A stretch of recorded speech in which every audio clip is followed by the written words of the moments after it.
My name is Huijg. This November I started a Leverhulme Early Career Fellowship at the Department of Social Sciences at the University of Roehampton with a qualitative project entitled ADHD Women Resisting a Neuronormative World. Our presentation today forms part of an article I'm currently working on in preparation of fieldwork, which is called Tool, Tips and Tricks, Analysis of Gendered Neuronormativity in Self-Help Literature About and for ADHD Women. ADHD stands for Attention Deficit Hyperactivity Disorder. Trying to move away from the biomedical description of ADHD, though, one might think about ADHD in terms of, for instance, pace and intensity of attention, activity, impulsivity, and reactivity, intensity and pace in the experience of sensory and social stimuli, curvilinearity of thoughts and emotions, nonlinear experiences of time and space. But this is merely an initial exploration of thinking about ADHD on ADHD terms. Then ADHD women. The estimated ADHD gender ratio in Europe is around 1:1.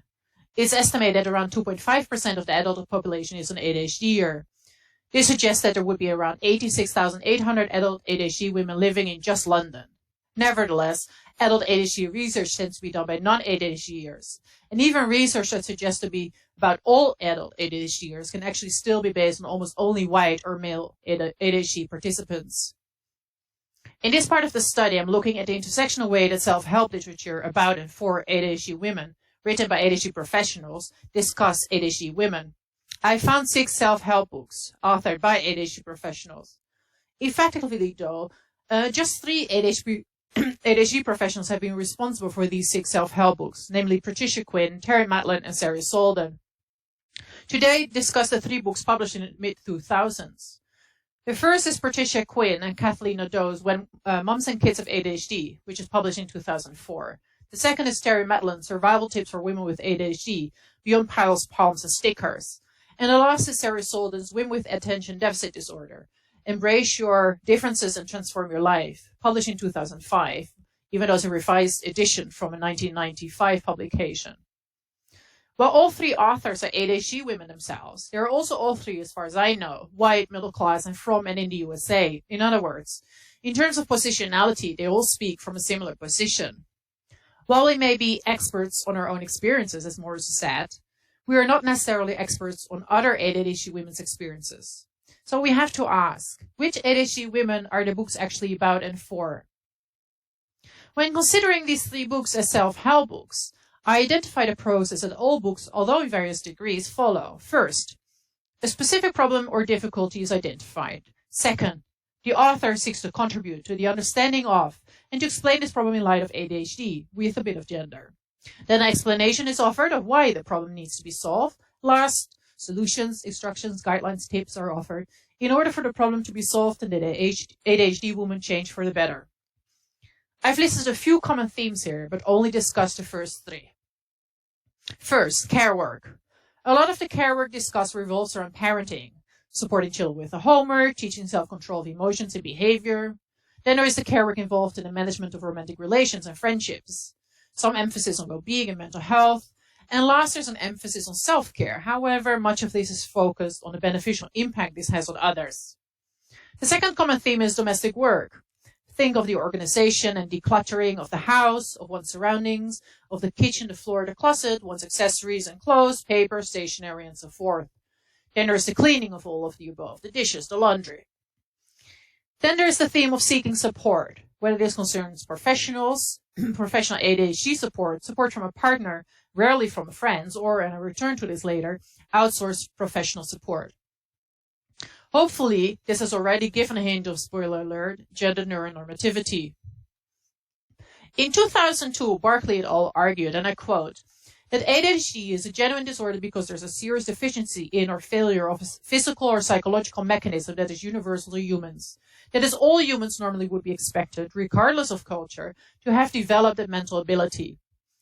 From this, we would have to conclude that there is a universal physical or psychological mechanism and that there is a normal mental ability in the first place, which ADHDers do not have, or do not sufficiently have. In short, we are neither normal nor universal. Against this approach, I argued earlier that a neurodiversity perspective would offer that the normality of the mental ability is actually a neurotypical ability. In this approach, agreeing with Rosqvist, Stenning, and Chown, An ideal ethical subject is produced and reproduced through neuronormativity that centers the cognitive, affectual, and sensory norm. Neuronormativity, I would say then, refers to the norms, or perhaps constellations of norms and normals, of neurotypicality and neuroableism. When I started to analyze these three books, I wanted to know more about the following questions. How do the books describe who ADHD women are? How do they represent ADHD women? And how are ADHD women lives presented? Though there are significant differences between the books, all of them have a very gendered, if not patriarchal, way of talking about ADHD women. It's obvious that Quinn and Nadeau's book, When Mom and Kids Have ADHD, center ADHD women as mothers. It's not obvious that ADHD women are only mothers, that the lives of ADHD mothers are solely centered on parenting and their children, and that ADHD motherhood is described, if not prescribed, in terms of traditional gender roles. There's no discussion really of other roles or responsibilities that women might have or aspire to in life other than as carer of children, marital relationships, and family home. This orientation towards traditional gender roles is not restricted to Quinn and Nadeau's book, though. Both Madeline and Solder return again and again to domestic and caring work.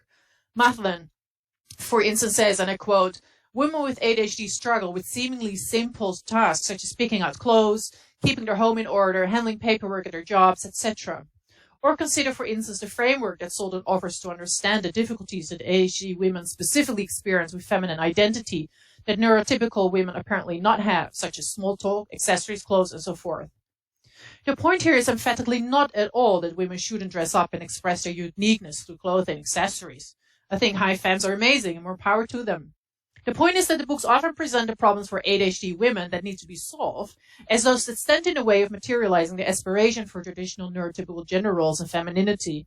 So an ADHD woman who doesn't keep her house clean and organized, or who takes hours to make a decision about which clothes to wear that day, has not only failed at solving or controlling her ADHD, but has also failed at being a woman.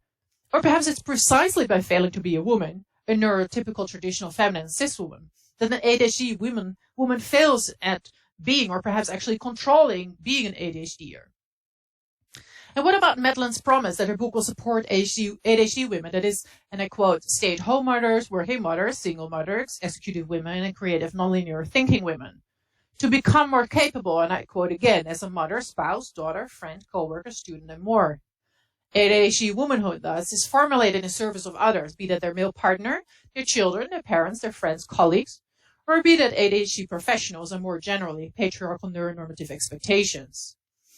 In turn, gendered cultural expectations that ADHD women face are raised by both Solden and Madeline, but they do not locate this problem really as one in and of society. In a way, this isn't much different from the predominant understandings of womanhood, neurodivergent or neurotypical, that the feminist movement has been challenging for a few decades now.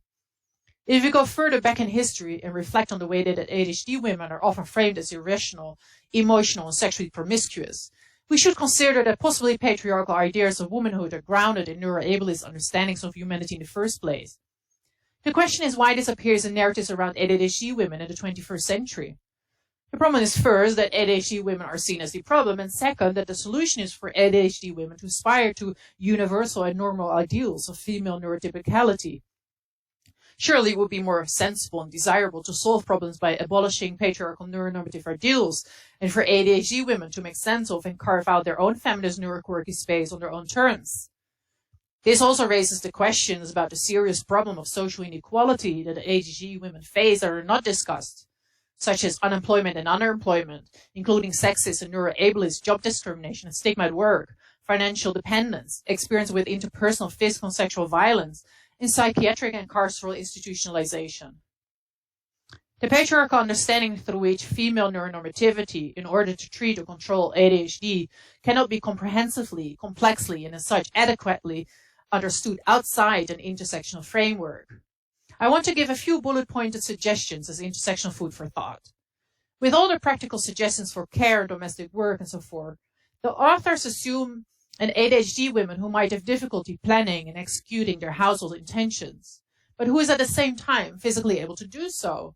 Erase then our ADHD women who are also physically disabled and chronically ill and might, because of this, not be able to put on makeup, clean the floor, or organize the accessories in the closet. Although in passing, All three books suggest for ADHD women to outsource domestic and care work, such as cleaning, organizing the household, and taking care of the kids, in order to alleviate, if you will, the problem. Not only is this grounded in class assumptions that ADHD women have the financial means to pay someone else, it is also completely ignores that the private outsourcing of domestic and care work in and of itself can play into existing inequalities in society, since the private domestic and care work sector is disproportionately done by women of color, migrant women, and women in legal and economically precarious positions. Arguably, then, race, class, and our legal inequalities are indirectly mobilized to compensate for sexist neuronorms. An important point that the books revolve around is not just the ADHD woman, but the heterosexual ADHD woman in a heterosexual, if not heteronormative and cisnormative relationship. As discussed, this contributes to sexist gender norms. It also raises lesbian and bisexual ADHD women and same-sex relationships, parenting, sexuality, and families. Through this, the gender neuronormativity presented in the book is produced and reproduced in the constellation of the patriarchal heteronormative relationship and family. Last, the idea of a physical sameness of womanhood is mobilized through discussions of hormones, and specifically the relation between hormonal fluctuations and ADHD women. This is grounded, though, in the assumption that all women have hormonal fluctuations and the same hormonal balance or imbalance, and that this plays a central role in the experience of the intensity of ADHD. While not denying the impact of hormones in ADHD women's lives, the books deny menopausal women, women on hormone replacement therapy, trans women, intersex women, and others with different experiences. This produces and reproduces menstruating norms of female normativity. We need to make a feminist departure from compulsory gendered neuronormativity, and instead, we need to make a move to an intersectional understanding of ADHD womanhood, grounded in black and brown, lesbian and bisexual, faith, trans and non-binary, disabled, poor and working class, working, undocumented, non-mother and non-monogamous, as well as aromantic ADHD women's lived experiences and perspective. Thank you.